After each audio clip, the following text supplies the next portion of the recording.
Let's come back to football to finish with, because you've never played in the Championship in this country. I don't know how much you know about it, so it's probably a good time to ask you that question. How much do you know about the Championship? So if we stay just on being honest, until you've done the Championship, you don't know anything about the Championship. But I'm a quick learner, and I'm ready for the challenge.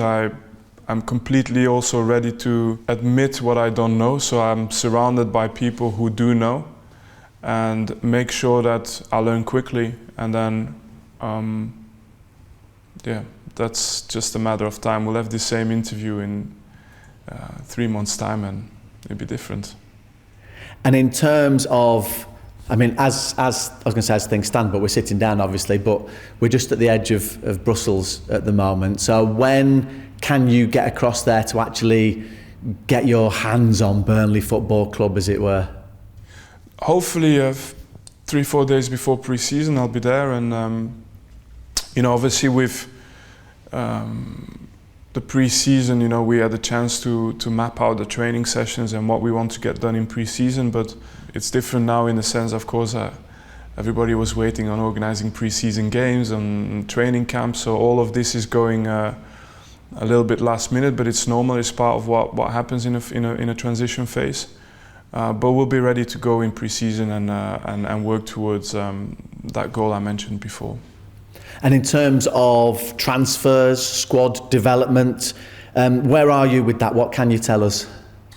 Yeah, I mean, at this moment in time, in terms of transfers, it's a busy period as much as an exciting period. It means that we're obviously, with having come down to the championship, there are still possibilities of players leaving because we have to let them go, which is, part of getting relegated. But at the same time, there's opportunities in bringing new players into the group who could help us already, maybe getting closer to this idea we have, about where we want to go with the club. And that's why I'm saying it's a busy time. There's a lot of uncertainty, but it's also an exciting time because there's a lot of opportunity, and we're going for the second, which is the opportunities we see in this moment. And you have got contacts, people that you will know, not just across England, not just across Europe, but across the world. Are you already thinking about, have you been picking up the phone and utilising them, and maybe thinking about borrowing players from other clubs? Does it work like that? Yeah, I mean, you borrow as a last resort.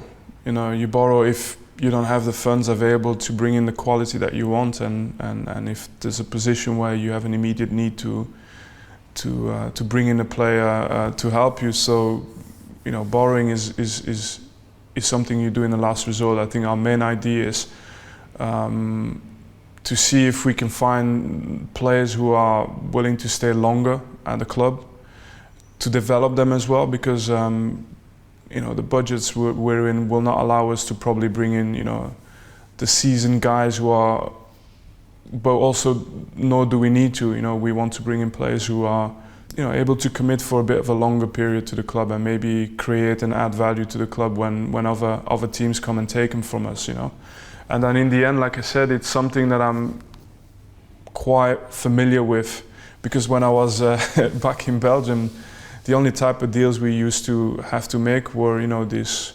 kind of undervalued young players. I'm not talking young, but still players with a big future ahead, and bringing them in and creating value through them, but as well, seeing them develop into players who helped us become a better team. So there's nothing different than what I've done for the last 3 years, and the phone book is big enough to, I think, have some interesting options. Yeah.